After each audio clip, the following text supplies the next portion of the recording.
So our next speaker is Paola Corrente. I'm really hoping you're there, Paola. Yes, perfect. Yes. Okay, wonderful. Yay. Okay, Paola Corrente is a researcher in the history of religion at the University of Salerno in Italy, where she studies comparative mythology, religion, and the literature of the ancient Mediterranean, especially Greece, Mesopotamia, and Ugarit.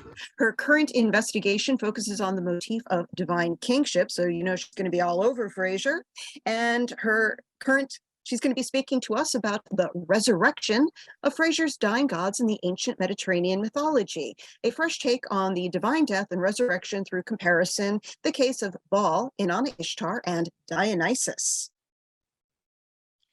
Thank you very much. Hello, everybody. And let me say first that as a classicist working with Mesopotamian Ugaritic mythology, I'm very glad to be part of this panel on Near East. So I'm going to learn a lot today. So I'm going to share my presentation. Let's see if the magic works again. And can you see? Oh. Yep. Yes. Okay, but I don't see the. Okay, now yes. There we are.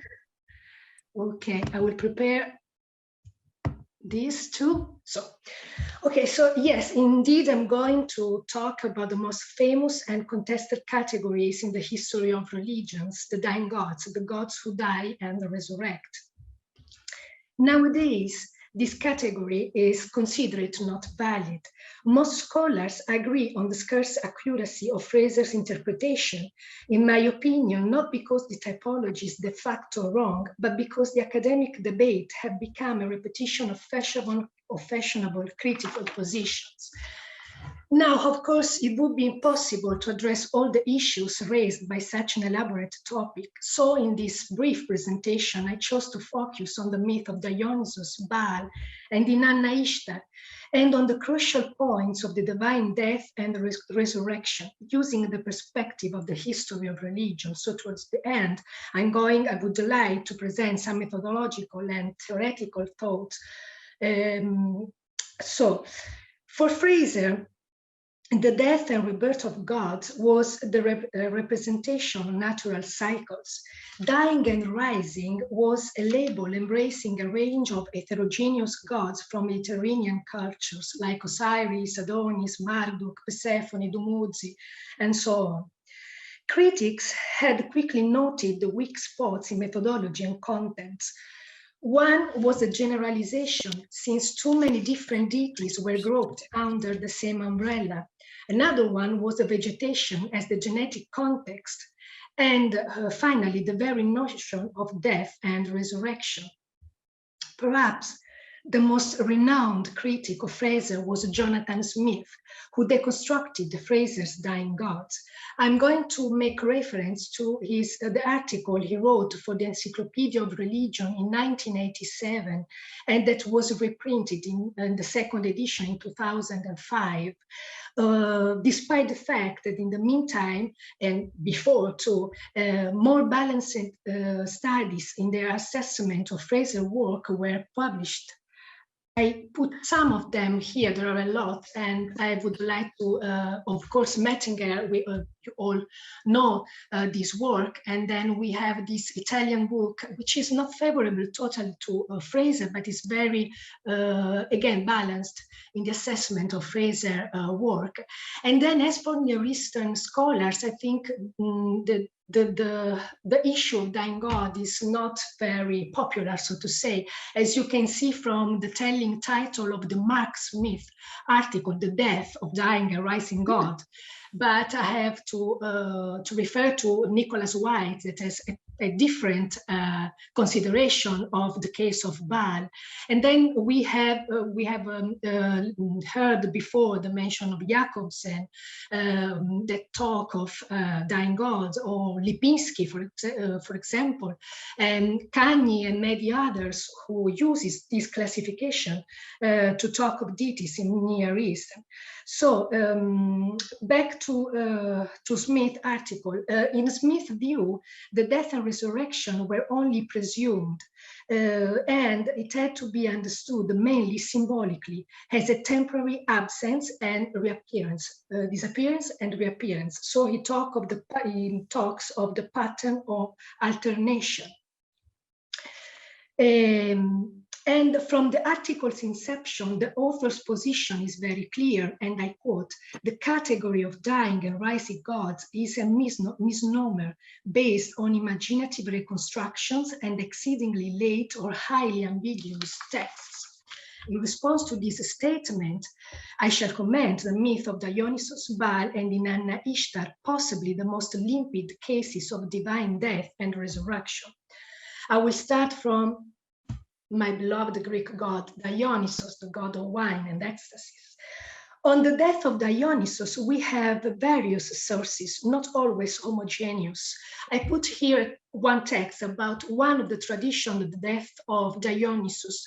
In this tradition, Dionysus is the son of Semele and Zeus, and is already an adult when he died and is killed in the struggles against his opponent.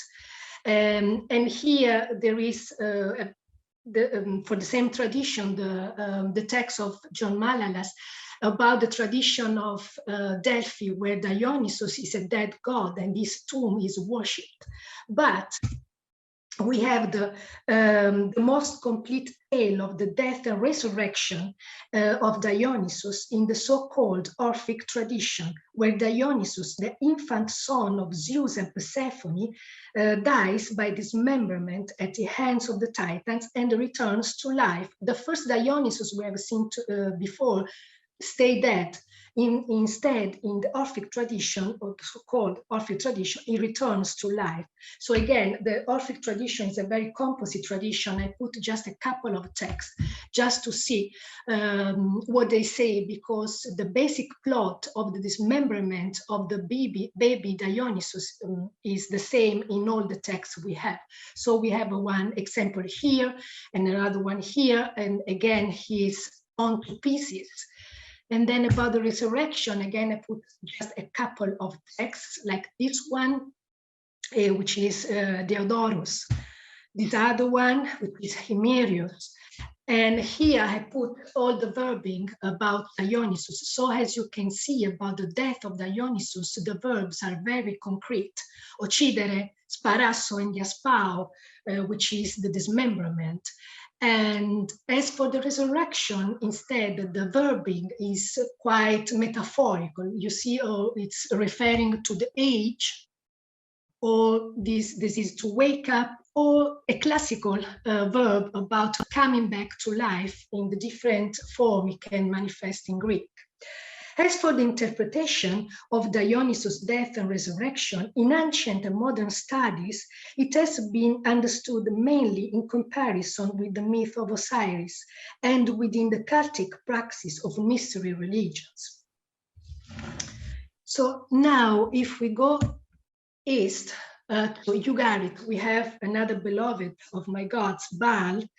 The Baal cycle is the mythological poem that tells the story of the storm god Baal and his conflict with the Yam, the god of the sea, and Mot, the god of death, to become the first of the gods. Now, the problem we have with the Baal cycle is that it's not complete. So we lack, unfortunately, the exact sequence of the death and resurrection of Baal. But we know what happens before and after. So I put here the passage where Baal goes underward to Mot. Actually, here is Mot inviting him to go to the underworld so he can devour him. And as you can see at the end of the passage, after the catabasis, the gods will know that Baal is dead. After the catabasis of Baal and his death, we know that God searched for the corpse of Baal, organized funeral rituals, and looks for a successor. Again, as I was telling before, we don't have the exact passage of the resurrection of Baal, but we know that he has come back to life because the supreme god El has a prophetic dream. this is the text of the dream. And perceiving the flourishing of vegetation, El understands that, as you can see in the last lines, so El understands that Baal is back again and is live again and exists again. I will go to Mesopotamia first, and then I will comment on Baal and Inanna together. So from Mesopotamia comes the story of another of my beloved god, the mighty goddess Inanna Ishtar, who decides to go to the underworld to overtake the reign from her sister Ereshkigal and meets the death for her daring act. Now, as you certainly know, we have two versions of the descent, a Sumerian and Akkadian version. I will treat now, because there is no time, I will treat just the Sumerian because it's very clear what happened to Inanna and it's not ambiguous as Smith claims about the text on Dying God. So in the Sumerian version of the descent, I put here the episode where the passage where Inanna is described while she is attacked by the Anunna, the infernal judges, turned into a cadaver and hung up, as you can see at the end. As for her resurrection, the wise god Enki saves her, providing the plant and water of life, and she comes back to life due to their magic effect, as you can see at the end of the passage. Now, I put here part of the Akkadian act, but basically it's the same. She's killed again due to magic because she's attacked by disease, and then she's saved again by Ea, who is the correspondent to Enki. But the wording is different. In the Akkadian, we know that she's not a cadaver as in the Sumerian, but she's a water skin after the death. So there is no time to comment this, but I just wanted to put the text here. So as for Baal, and I put the verbing together of both deities, we have quite self-evident verbs as for the death and for the resurrection. But, and I think it's very interesting, in spite of being the most intricate case of the three, as you remember from before, Dionysus' death and resurrection have never been doubted. Instead, the death and resurrection of Baal and Inanna have been doubted. And several theories have been offered to explain what happened to them. For example, for Baal, Mark Smith, who denies the death and resurrection, says that he disappeared and reappeared in the way Telepinu does. Telepinu is an Hittite god who actually disappears, and while he's away, he's sleeping. But the texts are clear on that. In the case of Baal, nothing is said in the text about the disappearance or sleeping. So I don't know why Telepinu should be the model for Baal. And for Inanna, the same. I will just refer to the Italian Sumeriologist Pietro Mander, who says that Inanna is not dead, but in, and I quote, a condition of suspended life, which I don't know why. I think that the texts are quite clear about what happened to them. As a matter of fact, the divine nature itself does not exclude the possibility of death. Gods cannot die of natural causes, so to say, but they can be murdered, which is quite frequent in the cosmogonic myth. We can think at the Kronos myth in Greece, or we can think of Enuma Elish and Atrasis in Mesopotamian tradition.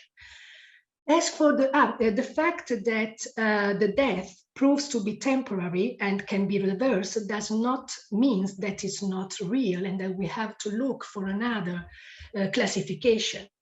As for the resurrection, I don't go there because it's very complicated field, especially for the monotheism implication, monotheistic implication. I will just do a couple of remarks. In Greek and Latin, the verbs usually employed for resurrection are anistemi, and I put them here at the bottom, and resurgere, which mean to raise, as you can see, to stand up, to return to activity. They are never used for Dionysus, and this is interesting too, but we don't have time to go and try to understand this. The other remark I would like to do is that the same verb is used for Inanna with the same meaning of anistemi and gub, which is to stand up.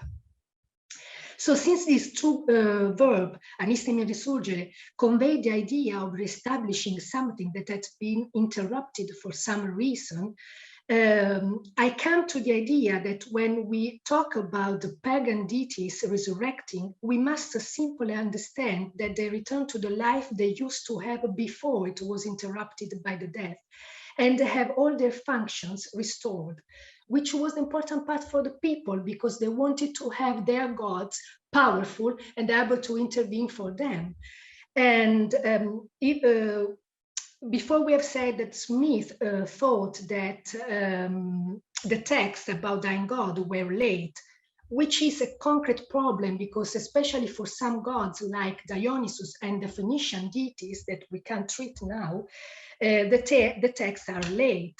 But it's not always the case. For example, I put here the chronology for Dionysus because it is the most varied.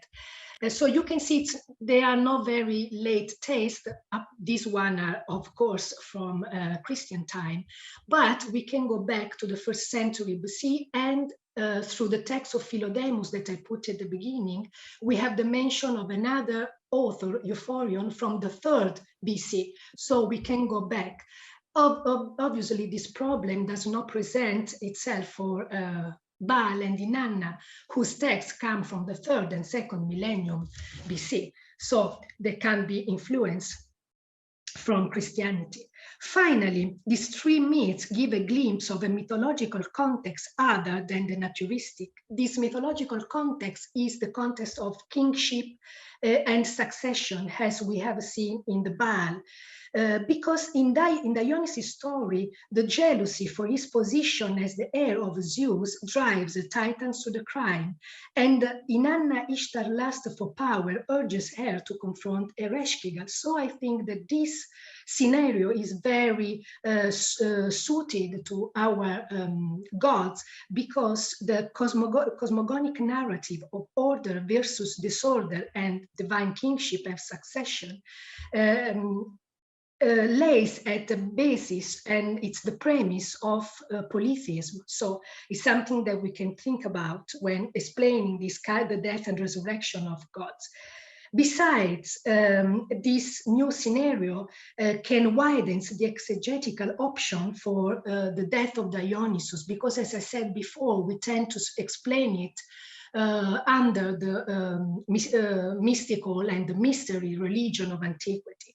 In fact, what happened was, it was that, for example, the Italian historian of religion, Bianchi, uses the expression Dio in vicenda, which in English would be God subjected to vicissitude, to go past the Frazerian definition of dying and rising God. And he wanted to stress the importance of the suffering of the God and the closeness of gods and human as for the destiny after life. And he studied Dumuzzi, that for him was a Dio in vicenda. And in the same ways, Luigi Cagni, studying Inanna Ishtar myth and other myth, saw there the mystical accent. And nowadays, the school of Paola does the same. But I must say that I don't see mystical accent in Inanna, for example. I think she has self-interest at all in what she's doing. She does care about the other. In fact, she causes the death of Dumuzzi to save herself. And for Baal, maybe it's possible that there is something connecting to mystical atmosphere because we have the Rapiuma, the divinized ancestors of Syria-Palestine region of the 3rd and 1st millennium, but it's not very clear the situation. about this kind of tradition. So I would say that instead of looking for mystical dimension in the Near Eastern mythology, we should try to go the other way and apply the cosmogonic context that we find in Baal and Inanna to Dionysus too. So I try to conclude in some way what I was saying. So we know that the Frazer interpretation has several faults, and we have talked about that for years and years. But I chose, instead of dwelling on the faults of his approach, I chose to talk about the positive outcomes of his theory. I think that Frazer grasped the three very significant elements. First of all, the death and resurrection of gods, because I think that the texts are quite clear, or some texts are quite clear about gods dying and resurrecting. We simply have to understand these categories in their context, and their context is polytheism, not monotheism. The second point is the Near Eastern gods. Frazer realized that many stories of life and death hailed from the Oriental world. I would like to add that instead of looking, as always, at Egypt, we should look more at Mesopotamian tradition and Ugaritic, but from Ugaritic we have very few things, very few texts. Instead, from Mesopotamia, we have several myths talking of several divine figures dying and resurrecting. And then we have several deities performing a catabasis, so a symbolic death. So it's, for me, it's a very fruitful tradition to work on. And the third point is the kingship. The starting point of Frazer work was a ritual of succession. He analyzed a religious cult, but as if we go back to the museum, we know that for ancient religion, power and religious power, political and religious power were very close to one another. So I think that researching in the kingship motive, literary mythological motive, can be a very promising field of research. So for the last couple of ideas about the comparison, because another thing Frazer was very criticized for was the analogical comparison, because analogical comparison is general, so to say. But when we have, as in the case of dying gods, but this happened with other literary and mythological motifs too. So when we have so many myths very similar for the content and in so many different cultures, the only way we can approach the investigation is by the analogical and contextual comparison. So, and this calls for the interdisciplinarity. But this is not very practiced by scholars, because discipline rarely communicate and tend to be self-referential. So my idea of on analogy and analogical comparison is that it's a kind of preliminary researching phase.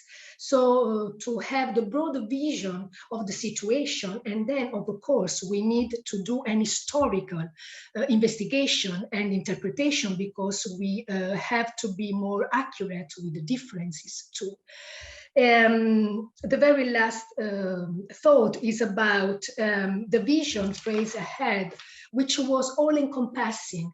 At his time, scholars tend to look for the value and meaning of religious beliefs and to build a theory of religion, which is, in my opinion, a very noble attempt. Nowadays, of course, contemporary, it's not conceivable, because contemporary research is gripped into hyper-specialization. So we have very particular, we have studies on very particular and specific themes. And so we have like many monographies, but we don't have this overall study that I think Frazer wanted to do and did despite of, as we have said, his fault. But I think that we should do again something like that, because otherwise we lose the true meaning of these texts. Thank you.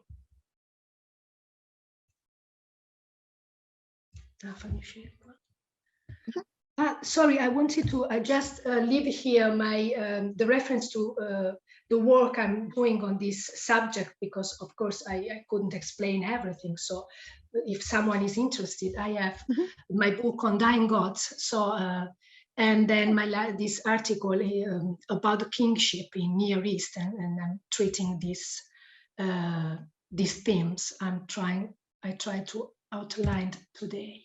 So now, yes.